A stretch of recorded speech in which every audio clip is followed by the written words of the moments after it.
Good morning, everybody. Sheikh Bracha v'Atzlacha. We are in parashat Beaalotecha.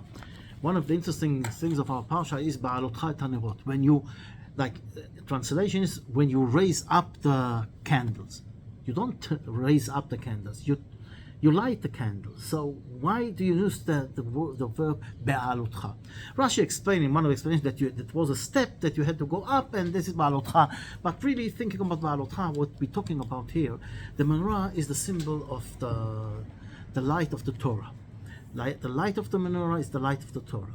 And Beaalotecha hanerot is really telling the Kohen who is lighting the candles that he should light the candles in a way that when he leaves the candle, they're going to go up.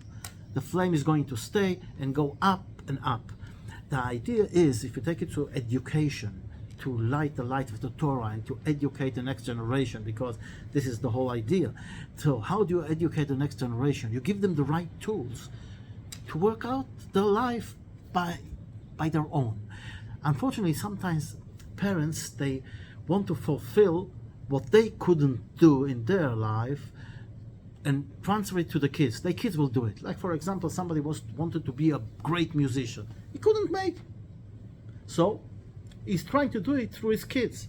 And he's really torturing them, sending them to lessons and other lessons to learn music, to learn piano or whatever, or violin, and again and again. And the kid doesn't even go to this direction. And instead of doing good, what he's really doing is ruining his kids. And a lot of the times, the kids just leave it. They hate it so much that they leave it because they're not connected to it. There is a way to do things. And I know, I have my son Benjamin. He wasn't exactly the material of normal learning. I had it was unbelievable. There was a period of time that almost every day, I had to, after davening, I went to his school and had a talk with the principal. Why? Because everything that happened with in the school, first of all, they blamed Benjamin. Benjamin wasn't exactly, let's say, the one who goes in the middle like everybody else. He was different. So at the end, I got to the principal. I told her, and I told her, you know what? All what's connected to Jewish learning, like Torah, the parashat shiur, and so on, I will sit with him in the morning after the davening in the synagogue for an hour, and then he will go to school. She said, you know what? Okay, we're doing it. When it came the time, to go went to high school or the middle school, we organized a special class for kids like Benjamin. Because you see, the idea is very simple. Chanoch lanar al pi darko, gam ki yaskim liyasu mimena. If we want to educate the next generation, our kids, our grandkids, there is a way that's al pi darko, in his way, not in my way. Listen what we're saying. Chanoch lanar al pi darko. Educate the kid in his own way. Not in my way, not in the parents' way. That's not the right way. Because every kid's got different talents. And by the way, my son, Benjamin, Baruch Hashem, he left school. He didn't do his exams in the school. He left in the middle of high school and he went to work with me. But I must say, today, he has a BA in psychology from the Open University. He's also gives treatment in CBT. And he's very successful in the business also. Because those kids, they are very clever. But the system is not always working with them. And this is the idea of Beaalotecha hanerot. When you went to light the candles, the light of the Torah, you have to make sure that you give the right tools and that after you leave, the candle is going to light. The flame is going to go up and stay that way. And not when you leave, the light turns off. That's not the idea. And there is more to learn here about Beaalotecha hanerot. We have to understand that we have to educate our kids in a way that they see us as a sample. For example, somebody wanted to be a rabbi, he couldn't make it, so he's forcing his kid to go through hell in learning Torah. But that's the wrong way, because you're going to make him hate the Torah. What should we do? I think the Rav Munk, he said something very interesting. He said, you should make in the house an atmosphere of Torah. What does it mean? The kids have to see that you love Torah.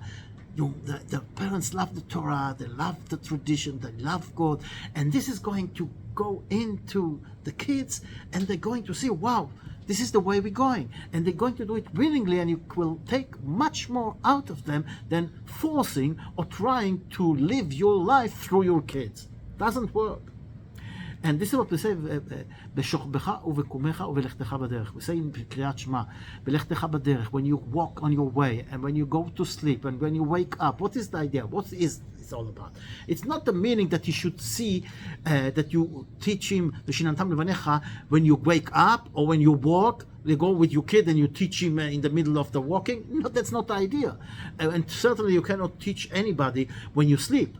The idea is that all the things you do, even the way you go to sleep, the way you wake up in the morning, you say Modeh ani lefanecha, you wake up with a smile, you smile to everybody, the way you go to work, the way you act outside on the street, belechtecha baderech, how do you act with people, how do you behave nicely to people, how do you drive on the road, are you from those who go right and left and don't care about anybody else but themselves? The kids see it. That's the education. That's the real education. There is no other education. When they see the parents behave, that's what they learn from. And they admire their parents, and they want to be like their parents. So if they see that the parents, they wake up in the morning with a smile, Boker Tov, good morning, of course, after saying Modeh ani lefanecha melech asher azarta bishadi b'cholah, and they see how they behave at home, the atmosphere, the nice talking, and then how they act, how the parents act in the street, how do they walk, how do they drive, how do they do the business, and then when they come back home after a day of work, how do they behave? Are they shouting, or are they calm, or are they nice? That's what the kids see. And this is Beaalotecha. In the first Perek Tehillim says, והיה כעץ שתול על פלגי מים, אשר פריו ייתן בעיתו, ועלהו לא ייבול.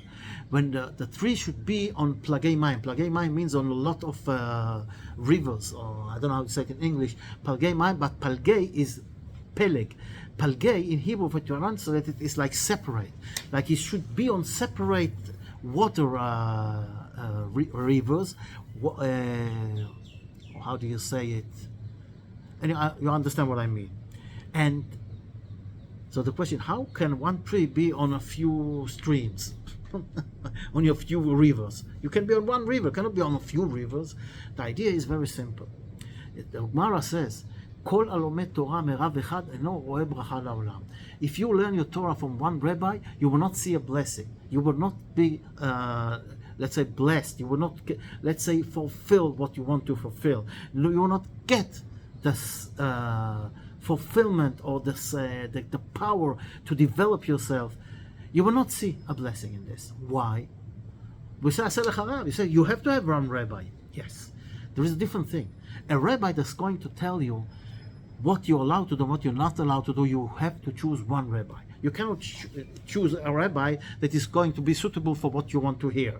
For example, like every time I have to tell this story, we came to a wedding. The wedding was dairy, and there were unbelievable things. That the problem is that an hour before we had meat, so we couldn't eat anything in the wedding. So we're talking about, what a shame. So a guy on the table says, well, what's the problem? There is now a new program. You put the question and the answer. Let's say you put the answer, you get the question, whatever it is. So you ask this thing, what do I do if I get to a place and I want to eat and I just ate meat? And I got an answer. Some people wait 6 hours. Some people wait 3 hours. Out of the Yekkes, they wait 3 hours. And those from Holland, the Dutch people, they wait 1 hour. He says, you have to look around you. There must be somebody that is an original from Holland. And if you find him, you can be like him. Kol Yisrael Chaverim, everybody, all Israel are one. And you don't have to wait more than an hour, and you can eat there. I'm just joking, doesn't exist. You cannot just choose the answer that you want and go to the rabbi that's going to give you the answer you want to hear. That's not the way to do it. You need to with one rabbi that is telling you what you're allowed to do, what you're allowed to do, and that's it. But learning in order to be a scholar, in order to fulfill your potential, that you need a few rabbis, you need a few systems, a few ways. Of course, they all have to be in the way of the Torah, water of Torah. But that's the only way to, let's say, develop your own personality, because you're not intended to be a copy of your rabbi or a copy of your parents. You are an individual, and you have to be an individual and use your own talents. And how do you do this? When you get the tools to do it. But if you see only one way and one system, and even worse, if somebody is trying to force you to go in this way, you're going to rebellion. You're not going to go in this way. You're going to look for a way, how do I get out of this? Or you will be a copy, and that's nothing. What is a copy? That's where you came, to be exactly like the others? No. And when he leaves you and you have something that you didn't learn, you wouldn't know what to do. The idea is, Beaalotecha is to give the right tools that are going to help you develop your own personality, your own talent. And this is the idea. You give the tools to the boy, to the girl, to use them and develop their own potential. Not be a copy of you, of the parents. And this is one of the main issues in education. And if we want a house that is going to be a house of Torah, a house of loving Eretz Israel, they have to see this. It's like the story I always tell about the Rabbi Moshe Feinstein. He had two families in his congregation in the States. One family, all the children became scholars and rabbis and were ultra-Orthodox. And the other family, all the children left the religion. And he wanted to understand what's happening here. At that time, when people came, immigrant to the state, the Jews that were Orthodox had a problem. You had to work on Shabbos. And if you didn't work on Shabbos, you were fired. So, unfortunately, a lot of Jews couldn't make it, so they started working on Shabbos, and we all know the story, what's happening in the States. But there were families, they stood on it, and they wouldn't work on Shabbos. So those two families, by the way, the parents didn't work on Shabbos. But the first family, where they left the religion, the father came every Friday home. Oh, it's schwer zu sein, Ayit. Oh, to be Jewish is very hard, very hard. Again, I had to leave my work. And next week, I have to look for another job. I don't know what to do. It's so hard. The kids saw this behavior. They thought to themselves, why should we be religious? Look how our father is suffering. Is this a way of living? And they left the religion. The other family, the father came on Friday. Oh, again, I did it. I am a proud Jew. Oy, Kodesh Baruch Hu, I love you so much. I am not working on Shabbos. Be'ezrat Hashem. Next week, we'll go and find the work. But Shabbos is the most unbelievable thing. I'm not going to sell Shabbos for nothing. I want to enjoy Shabbos. I want to be with the family. I want to have a beautiful Shabbos. And that's what it is. I'm not working on Shabbos now. This family, the kids, the children, they saw, wow, how happy the parents are when they were fired from the job. They understand what is important and what not. They understand the most important thing is to believe in God and understand that Shabbos is a holy thing and the Torah is the holiest thing of all. And they become scholars. They kept the tradition, and that's the right way. We just a few days ago received the Torah. Now, in order to receive the Torah, you have to be a tool to keep the Torah inside you. It's like we bought a few pots of flowers, and we put water in, and every week they died. I didn't know what to do. We bought new flowers, put in the same pots, and put water. Every day put water, and after a week, they died. They dried and died. Didn't know what's happening. So we decided, we want to see what's happening. We took the glass of water and we pour it out to the pot, and we saw that after a few minutes, like it was wet, and after a few minutes it was dry, like there was no water. You couldn't understand what's happening here. We raised up the pot and they had big holes underneath. And what was happening is you put the water from one side and it just went out on the other side. And of course, when we left, we thought that we watered the plants and we can go.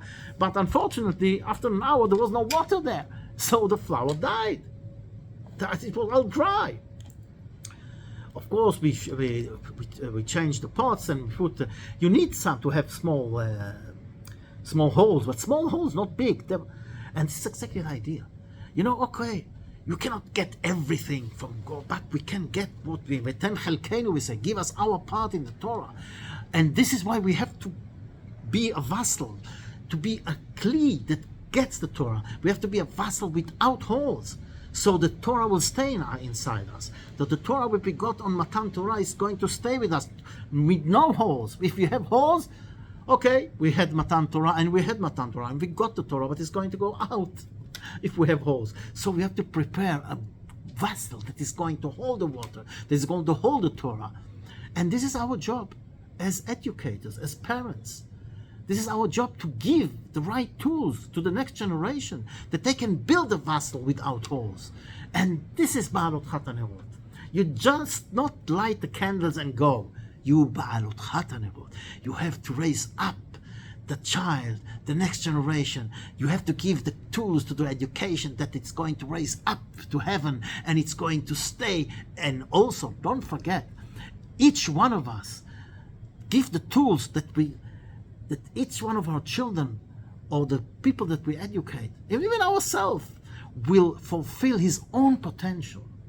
Not your or hers, his or her own potential, personal potential. The tools to develop their own personality. And Bezrat Hashem, if we do this, then we get this beautiful thing of Am Yisrael, that each one of us has got his own abilities, his own potential, and together is this beautiful thing of Am Yisrael. Have a nice day, and kol tov and shefa, baruch ve'atzlocha.